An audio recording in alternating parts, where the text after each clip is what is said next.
Saudi अरब की गद्दारी सुनिए। माफ कीजिएगा, बहुत लोगों को सऊदी अरब बहुत पसंद है, इसलिए बुराई नहीं करेंगे। सऊदी अरब के फजाइल सुनिए।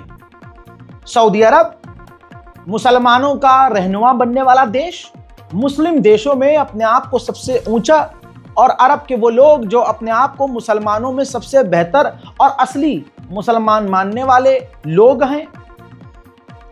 2 साल से ऊपर हो चुका है, गाजा में नरसंहार है, फिलिस्तीन पर कब्जा है, हजारों लोग मार दिए गए हैं, हजारों लोग लापता हैं, वेस्ट बैंक पर कब्जा है, बैतुल मुकद्दस पर लगभग कब्जा हो रहा है।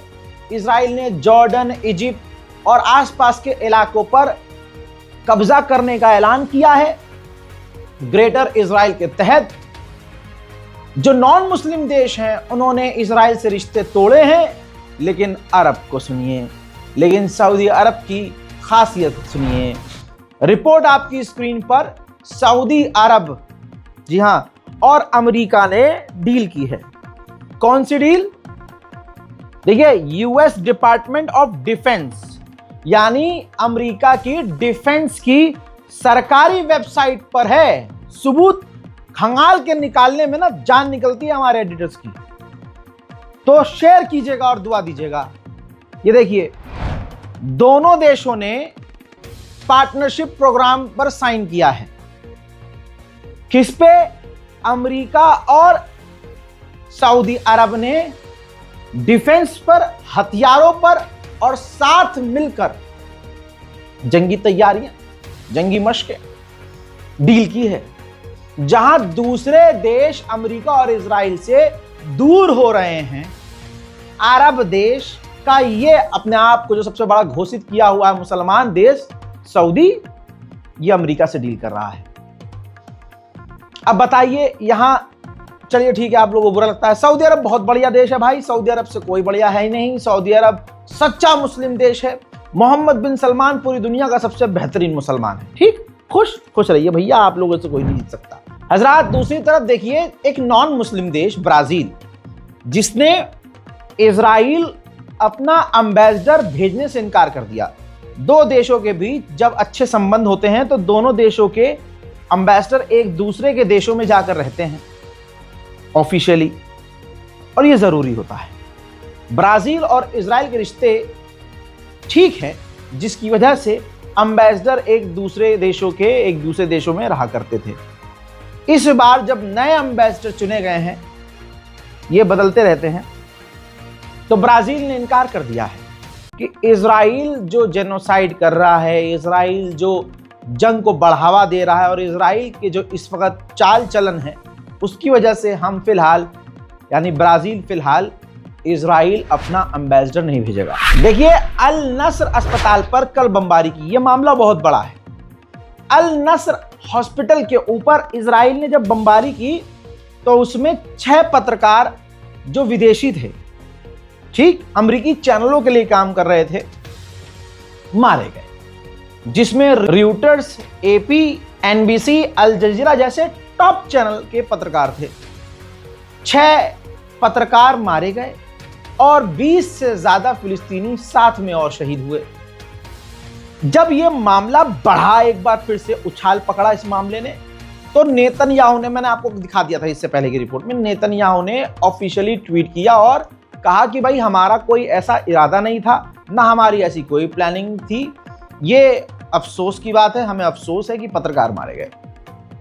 लेकिन इजराइल का चैनल 14 आपकी स्क्रीन पर यह साफ कह रहा है और क्लियर कह रहा है कि जो अल नस्र अस्पताल के ऊपर बमबारी की वो गलती नहीं थी, बाकायदा प्लान किया गया था और हमले का अप्रूवल आईडीएफ के द्वारा दिया गया था। इसी के साथ एक और सबूत लेके आया हूं। इजराइल के ही डेटाबेस से, इजराइल की सेना के ही डेटा से यह सबूत मिला है, यह साबित हो रहा है, उनके डेटा में लिखा हुआ है कि गाजा के अंदर हमने जितने लोग मारे हैं उसमें 83% सिविलियंस मारे गए हैं। अल्लाह अकबर। यह बात क्लियर है कि इस देश का प्रधानमंत्री कुर्सी पर जमे रहने के लिए नरसंहार कर रहा है। इस देश का प्रधानमंत्री अपने लोगों की भी नहीं सुन रहा है। इस देश का प्रधानमंत्री क्राइम मिनिस्टर है। इस देश का प्रधानमंत्री जो भी उसके नीति के खिलाफ होता है उसको गिरफ्तार करवा लेता है या मरवा देता है। उस देश की जनता इस चीज को समझ रही है कि इस प्रधानमंत्री को प्रधानमंत्री की कुर्सी पर हमेशा बैठे रहना है। इस वजह से ये मुसलमानों के खिलाफ प्रोपेगेंडा चला रहा है और नरसंहार कर रहा है। आपके दिमाग में जिस प्रधानमंत्री का नाम आया है ना भाइयों बहनों, बात उससे, लेकिन मैं बात नेतन्याहू की कर रहा था। हाँ, सोच रहे हैं स्टैंड अप कॉमेडी शुरू कर दें, जेल वेल तो अब जा ही सकते हैं। हमारी भी जिंदगी फिर मुनव्वर फारूकी जैसे हो जाएगी। अल्लाह माफ करे। हजरात मोहतरम, नेतन्याहू हमास पर इल्जाम लगाता है, गाजा पर इल्जाम लगाता है कि डील वो नहीं कर रहे, जबकि 7 बार का डेटा सामने आया है कि 7 बार इजराइल के प्रधानमंत्री नेतन्याहू ने खुद डील नहीं होने दी और डील को रद्द करवा दिया। यानी डील हो सकती थी, लेकिन 7 मर्तबा इजराइल के प्रधानमंत्री ने डील होने से रोक दिया। उधर इजराइल के फाइनेंस मिनिस्टर ने अपनी औकात और असलियत और उसका प्लान सामने रख दिया। कह दिया गाजा के लोग जो गाजा छोड़कर नहीं जा रहे हैं वो भूख से मारे जाएंगे या सरेंडर करके मारे जाएंगे। अब आपको सबसे बड़ी खबर बता रहा हूं, आईडीएफ के चीफ, इजराइल की फौज के जो हेड हैं, उन्होंने नेतन्याहू से कहा है कि अब डील कर लो। डील हमारे मतलब कि हमारी टेबल पर है और हमें जरूरत है डील की और जंग रोकने की। इस बात के अंदर बहुत सारी बातें हैं। समझदार को इशारा काफी है कि इजराइल की हालत पतली है। जर्मनी और जो भी इजराइल के साथ खड़े हैं ऐसे देश, वो इजराइल के स्टाइल में इजराइल के साथ खड़े हैं। ये देखिए, जर्मनी की पुलिस ने एक गाड़ी के संचालक को गिरफ्तार कर लिया, मालिक को, क्योंकि उस गाड़ी पर फ्री फिलिस्तीन का स्टिकर लगा हुआ था। और सिर्फ स्टिकर नहीं हटवाया बल्कि गाड़ी के चालक को गिरफ्तार कर लिया। उधर खबर आई है कि तुर्की ने पाबंदी लगाई है कि जो भी इजरायली जहाज हमारे इलाके से गुजरेगा वो हमारे पोर्ट पर नहीं रुकेगा। किसी भी इजरायली जहाज को रुकने तुर्की के पोर्ट पर नहीं दिया जाएगा। लेकिन मैं कहता हूं, तुर्की के राष्ट्रपति और तुर्की की यह सरकार हमारे मूत में बह जाए। इनकी बातें और सुअर का पिछवाड़ा एक है। तुर्की के ही मीडिया में एर्दोगान ने प्रोपेगेंडा चलवा दिया कि हमने ये ऐलान कर दिया। अरे भाई साहब, हिंदुस्तान के लोगों को चू मत समझो। इतने हम बन चुके हैं अपने वाले से कि अब हमारे में सकत नहीं है। जो साजिशें तुम अगले 7 साल बाद रचोगे ना, हमारा वाला 11 साल में रच के हजम कर चुका है। तो भारत की जनता समझदार हो चुकी है और तुम्हारी तमाम नीतियों को समझती है। क्या कह रहा है, मुझे क्यों पहला? पापा तो हर जगह पहले जाएंगे, देखते जाओ। आगे बढ़ते हैं। अब देखिए, इजराइल की ही जो राइट ग्रुप है, जो एजेंसी है, ह्यूमन राइट एजेंसी, इजराइल की ही, उसने खुद कहा है कि इजराइल की सेना फिलिस्तीन के वेस्ट बैंक में जुल्म कर रही है और इंसानियत को तार तार कर रही है। अब आपको बता दूं, अब तक 78 इजराइल के फौजी फ्रेंडली फायर में मारे गए। फ्रेंडली फायर कहते हैं कि एक दूसरे की गोली से मारे, गलती से अपने ही साथी को मार दिया। तो ऐसे इजराइल के सैनिक आपस में ही गलती से एक दूसरे को गोली मारकर लगभग 78 फौजी इजराइल के जा चुके हैं जहन्नम। वहीं कल एक हादसा इजराइल के अंदर हुआ। ये इजरायली सैनिक जो नौजवान नजर आ रहा है, इजराइल के अंदर एक कार एक्सीडेंट में इसकी मौत हो गई है। हजरात, आज पूरी दुनिया का कोई ऐसा मुसलमान देश और कोई ऐसा मुसलमान नहीं है जो गाजा के लिए वो कर सके और कुछ ऐसा करे कि दुनिया कहे कि हाँ यार, मोहब्बत तो है इन्हें। और कोई ऐसा, मतलब जैसे कि गाजा के लोगों को श्रद्धांजलि दी जा सके।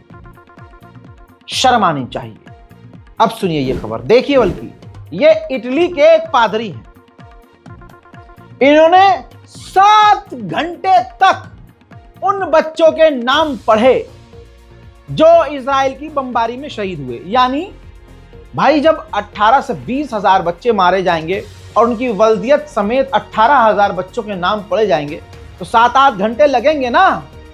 तो इटली का एक इंसान, पादरी, ईसाई 7 घंटे गज्जा के शहीदों का नाम पढ़ता है। बताइए किसी मुसलमान ने यह किया? इजराइल का हाल भी दूसरी तरफ ऐसा है कि खबर यह है कि इजराइल फौजी और सिक्योरिटी इजराइल के तमाम एयरपोर्ट्स पर तैनात कर रही है, जो चेक कर रही है कि कोई इजरायली इजराइल छोड़कर भाग तो नहीं रहा। सेना से बचने के लिए, सेना में भर्ती से बचने के लिए कोई इजरायली भाग तो नहीं रहा।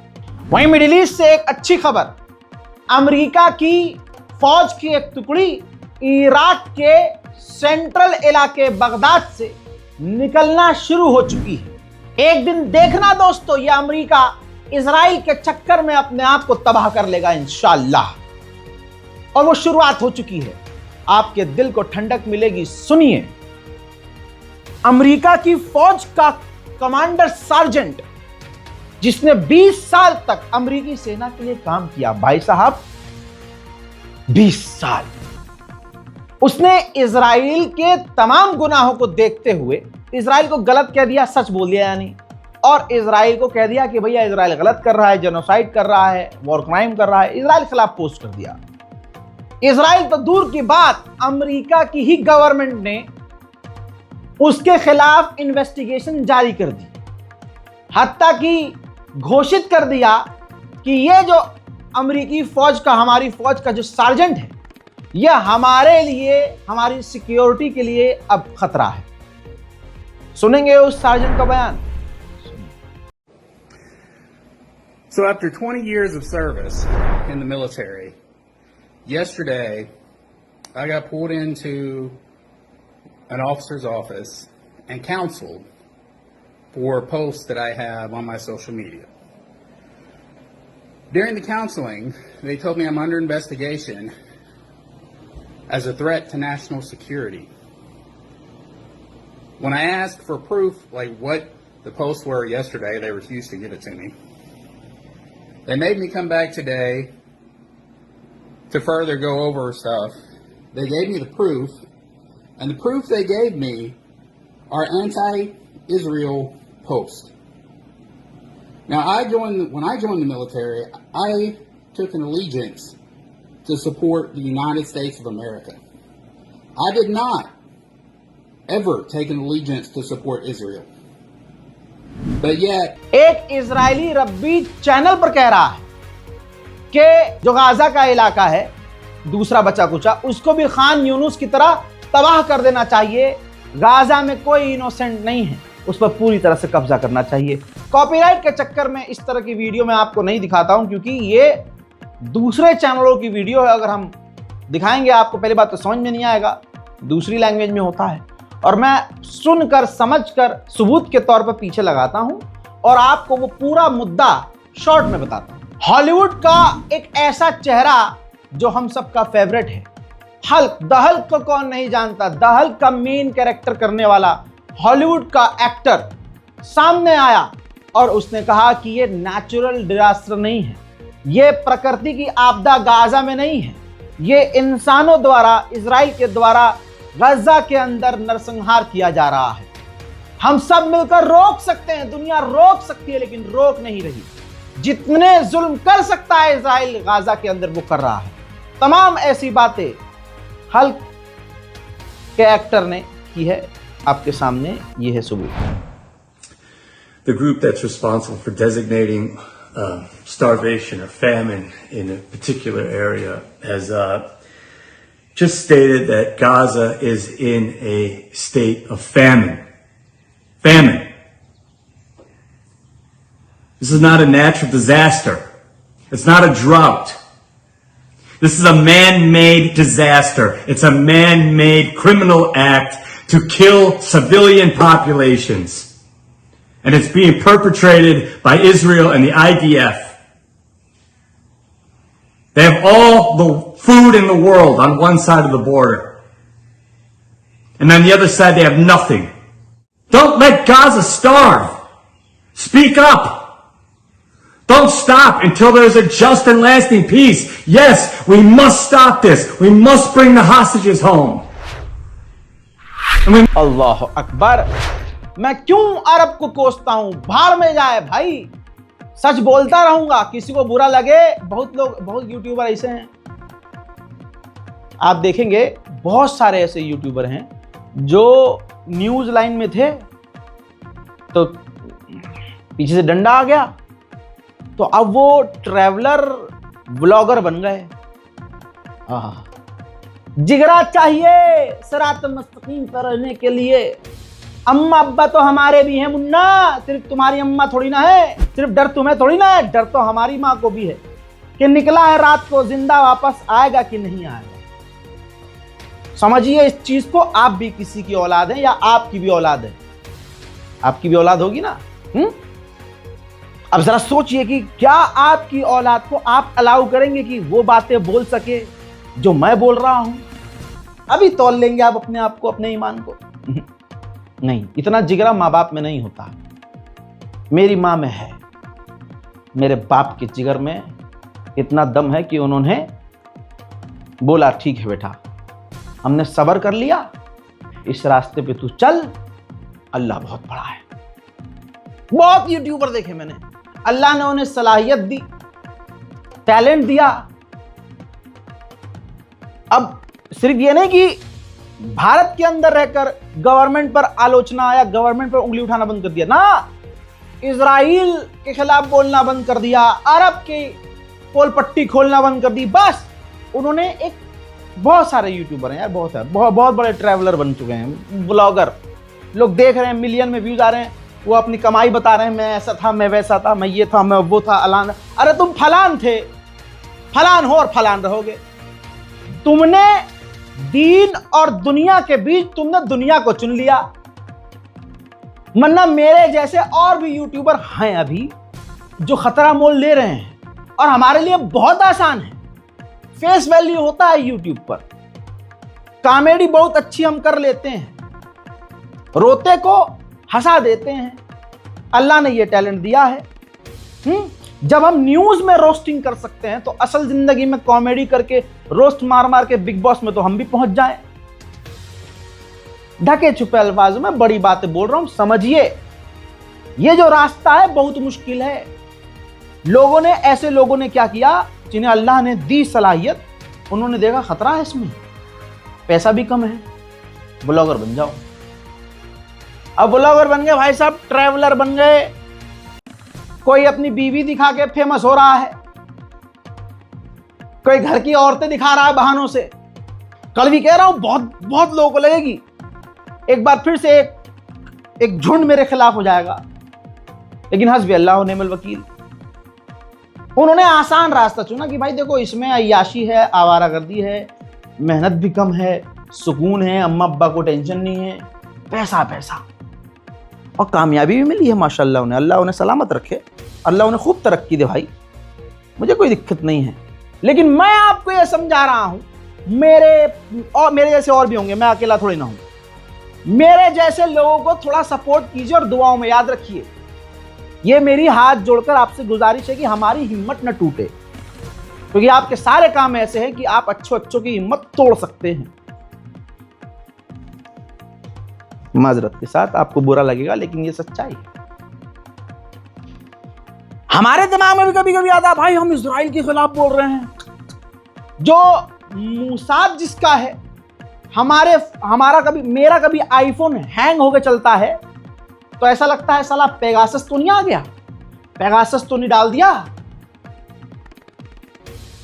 भाई कहीं भी कभी भी कुछ भी हो जाए, 24 घंटे होता है टिक टिक टिक टिक टिक कि हाँ मौत के साए में हैं हम।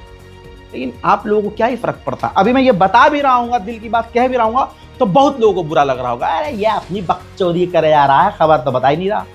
एक दिन हम भी किसी दिन खबर बन जाएंगे और हमें मालूम है, 4 दिन बाद आप हमें भूल जाएंगे, था एक यूट्यूबर। लेकिन हमें थोड़ा सा सिखाया गया है कि बेटा दुनिया के साथ साथ दीन भी ज़रूरी है, दीन के साथ साथ दुनिया भी ज़रूरी है। तो इतने अंधे मत बनो कि हक बात बोलना छोड़ दो। क्योंकि हमारे वालिदैन ने, मेरे बाप ने ना हलाल खिलाया है, हलाल, हराम नहीं खाया मैंने। तो जो खून है ना वो उबलने लगता है। बहुत लोग कहते हैं रज़ा भाई थोड़ा आराम से बोला करो। मेरे जो बुज़ुर्ग हैं वो भी समझाते हैं मुझे कि बेटा थोड़ा कहीं नरम पड़ जाया करो, बहुत खरी खरी बोल देते हो। मैं उनको एक ही बात बोलता हूँ, बहुत लोग जवाब देंगे कमेंट सेक्शन में जिन लोगों ने मुझसे ये बात कही, और मैं उनको यही जवाब देता हूँ कि असल में हलाल खाई है ना मैंने, तो जब ये हरकतें देखता हूँ, जुल्म देखता हूँ, तो ऐसे मेरे बदन में ना शूट के बाद ये हाथ हिलता नहीं है मेरा, इतना दर्द होता है। लेकिन अभी भी देखिए ये जुल्म, ये तशद्दुद देखकर ये हाथ भी हिल रहा है, ये पैर भी हिल रहा है, ऐसा लग रहा है हाथों में है जान है। तो ये इसलिए होता है, अगर आप भी माशाल्लाह, मुझे पूरा यकीन है आप भी हलाल खाते होंगे, बस ये है कि आप बोल नहीं पाते। मुझे एक प्लेटफॉर्म अल्लाह ने दिया तो मैं बोल रहा हूँ। तो इंशाल्लाह कोशिश तो यही है कि जुल्म के खिलाफ मैं बोलता रहूँ और आप मेरी हिम्मत न तोड़ें, साथ दीजिए। कैसा साथ देना है? हमारे चैनल रज़ाग्राफी अनस्क्रिप्टेड इस चैनल को सब्सक्राइब करना है। इससे क्या होगा, जो आज हमारी आवाज़ इतनी है और इतने लोगों तक जा रही है, आप सब्सक्राइब करेंगे, हमारी रीच बढ़ेगी, हमारे लोग बढ़ेंगे, हमारी आवाज़ बढ़ेगी। मेरे घर की आवाज़ तो है नहीं ये, बस उस लेवल पर ना लेके जाना कि मैं भी अपनी हिम्मत को किनारे रख दूं। पैसा तो हमने भी कमा लिया भाई, तवज्जो है, पैसा तो कमाया भाई, इज्जत उससे ज्यादा कमाई। तो उस पैसे से थोड़ा इन्वेस्ट करके, दो लड़कियां इधर, दो लौंडियां इधर खड़ी करके आड़ी टेढ़ी वीडियो बनाकर मिलियन में व्यूज तो हम भी हासिल कर सकते हैं। लेकिन ईमान का सौदा करके बिस्तर पे मुझे नींद नहीं आएगी, ये थोड़ा सा मेरा प्रॉब्लम है हजरात। जब मैं अरब को कुछ बोलता हूं, जैसे मैंने इसी बात पे कहा था कि लोग गवर्नमेंट को छोड़ो, अरब पर भी सवाल नहीं करते, बने हैं ब्लॉगर, भसोटी नहीं है तुम्हारी। मजाक मजाक में भी वो पॉलिटिकल बात नहीं करते। अरे जो हक बात बोलने से डर जाए, ऐसे मुंह पे लानत, ऐसी जबान पे लानत, खुदा की कसम। यूएई का सुनिए, रिपोर्ट लगा रहा हूं, यूएई के जहाज उतरे हैं इजराइल। अल्लाह अकबर। यूएई के जहाज उतरे हैं इजराइल। रिपोर्ट यह है कि डिफेंस सिस्टम और हथियार लेकर उतरे हैं इजराइल। वो हथियार किसके लिए यूएई ने भेजे हैं इजराइल को? भारत के लिए, पाकिस्तान के लिए, जर्मनी के लिए, फ्रांस के लिए। गजा के खिलाफ, फिलिस्तीन के खिलाफ। वो हथियार इस्तेमाल होंगे ईरान के खिलाफ। ईरान, अच्छा हाँ, आप तो शिया सुन्नी करने वाले हो तो आपको तो मजा ही आएगा। हाँ, मरे ईरान, अल्लाह आपको हिदायत दे। ब्रिटेन $2.7 बिलियन की डील करने वाला है इजराइल के साथ, इजराइल की सेना के साथ। किस बात की डील होगी? इतना मोटा पैसा ब्रिटेन इजराइल को देगा ताकि इजराइल की फौज ब्रिटेन की फौज को ट्रेन कर सके। आहा, बड़ी डिमांड में आ गई आईडीएफ। जिस तरह से 2 साल से जेनोसाइड मचाया है और नए नए तरीके से फिलिस्तीनियों को मारा है, नए नए तरीके से तबाही मचाई है, ब्रिटेन पूरा इम्प्रेस है। इसीलिए मैं बार बार कहता हूं, खबरें देखिए, खबरों की रूह को समझिए, आपको पूरा माहौल समझ में आ जाएगा। उधर अमेरिका यूरोप के देशों पर प्रेशर डाल रहा है, किसी भी हालत में फिलिस्तीन को मान्यता मत देना। हजरात मोहतरम, इंस्टाग्राम हाल फिलहाल में बहुत लोगों का उड़ाया गया, फेसबुक बहुत सारे लोगों का उड़ाया गया। अक्सर मैं कहता हूं कि भाई उड़ाएंगे ही, आप हक बात बोलोगे तो उड़ा दिया जाएगा। इंस्टाग्राम पर हर आदमी मौजूद है, मुसलमान भारत का तो एकदम भरा पड़ा है। मजेदार बात यह है कि उन्हें पतली कमर और लौंडियों का फिगर यही देखना है, अश्लील चीज देखनी है, बिरयानी खा के सो जाना है, न नमाज के न रोजे के। तो हक बात बोलने की, हक बात देखने की अंदर से रूह कभी करेगी नहीं। हलाल काम करें तो हलाल चीजों की आदत पड़े ना। जो लुकमा हराम खा रहा है उसको हक बात न बोलने की तौफीक होगी, ना सहने की तौफीक होगी, ना कुछ करने की तौफीक होगी। बुरा मत मानिएगा, और मान भी जाएंगे तो क्या उखाड़ लेंगे। बोल मैं हक रहा हूं, अल्लाह बहुत बड़ा है। आइए आज एक बड़ी बात बता रहा हूं आपको। अगर आप इंस्टाग्राम, अभी मुझे परसों एक बार फिर से, परसों नहीं कल, इंस्टाग्राम पर जब मैंने अपने स्टाफ से एक्सेस वापस लिया, क्योंकि 4-5 दिन मैं यूज़ ही नहीं कर रहा था इंस्टाग्राम, पासवर्ड चेंज किया, मैंने अपने हाथ में एक्सेस लिया, तो उसमें धमकी आई हुई थी एक। मैंने जो घायल, इस जो थोड़ा बहुत इंजर्ड हूँ, इसकी फ़ोटो पोस्ट की, और इसमें मतलब क्या ही, मतलब अनभक्तों को ये हो गया जिंदा कैसे है। उसमें झांट भाई 2 का एक बच्चा, जिसकी शर्मगाह के बाल अभी नहीं आए होंगे, यहाँ से यहाँ तक तिलक लगाया है, धमकी क्या दे रहा है कि तेरा पहला इंस्टाग्राम उड़ाया है, ये वाला भी लगाऊं क्या। अब मैंने उसको ये जवाब दिया, झटुल्ले तुझे क्या लगता है हमारा ईमान इंस्टाग्राम पर ही है? तेरी औकात सिर्फ यहीं तक तो है। अरे तू हमें इंस्टाग्राम से हटा देगा, हद से हद तेरा बाप तुम्हारा झुंड मिलके हमें दुनिया से मिटा देगा, लेकिन इस जमीन से, इस आसमान से, इस हवा से, ये चरिंद परिंद, ये पहाड़, ये समंदर, ये तूफान, तू कहां से दीन मिटाएगा, इस्लाम मिटाएगा, हक मिटाएगा, एक रजा मिटाएगा, एक अकाउंट उड़ाएगा, 20 रजा आएंगे, 20 अकाउंट आएंगे। मेरे लोगों ने मेरा साथ नहीं दिया, कोई नहीं, लेकिन अल्लाह तो देख रहा है, क्योंकि मौत तो आनी है, तुझे भी आनी है, तुझे जल के भस्म होना है। मुझे इस भारत की, इस हिंदुस्तान की जमीन के सीने में चीर कर मेरे घर वालों ने मुझे गाड़ देना है। तुम तो बह जाओगे, हम इसी में समा जाएंगे। तो थोड़ा चेक करो फिर बोलो। मुसलमान को मौत से डरने लगता, तुम इंस्टाग्राम उड़ा दोगे तो हम डरेंगे? नहीं बाबू, ऐसा नहीं हो सकता। अब सुनिए, ऐसा अक्सर हुआ है कि आप इंस्टाग्राम पर कुछ बोलते हो, लिखते हो हक बात, और खासकर फिलिस्तीन के लिए, तो आपका अकाउंट धाड़ से सस्पेंड हो जाता है। क्योंकि जो भारत की एक खास पार्टी है, उसकी मानसिकता और इजराइल की मानसिकता मिलती है। लीजिए अब आ गया खुलासा करने। इंस्टाग्राम का जो सीईओ है आपकी स्क्रीन पर, यह है आदम मोसेरी। ये यहूदी है, इजरायली है। सारी कहानी आपके सामने खुल गई। यहूदी है, जो इंस्टाग्राम का सीईओ है वो यहूदी है। तो अब समझ में आया, दुनिया के सोशल मीडिया के तमाम प्लेटफॉर्म के लगभग सीईओ या तो कहीं ना कहीं इजराइल से जुड़े हुए हैं, या डायरेक्ट यहूदी ही है। अब उन्हीं के प्लेटफॉर्म पर रहकर आप कुछ बोलोगे तो वो आपका अकाउंट छोड़ेंगे। यही है सच्चाई। शेयर कीजिएगा इस इंफॉर्मेशन को। मोहतरम हजरात, मुझे लगता है कि आज की इस रिपोर्ट में, अपनी बुरी हालत में, मैंने पूरी ताकत से आपको अपना फर्ज अदा करके दिखा दिया। अब यह आपका फर्ज है, आपका ईमान है, आपके अंदर की इंसानियत है। आप हिंदू हैं या मुसलमान हैं, फर्क नहीं पड़ता। हक पसंद आप हैं तो शेयर कीजिएगा, हमारे चैनल को सब्सक्राइब कीजिएगा, और थोड़ी सी दुआ अगर दिल में आए मेरे लिए तो दे दीजिएगा। जय हिंद।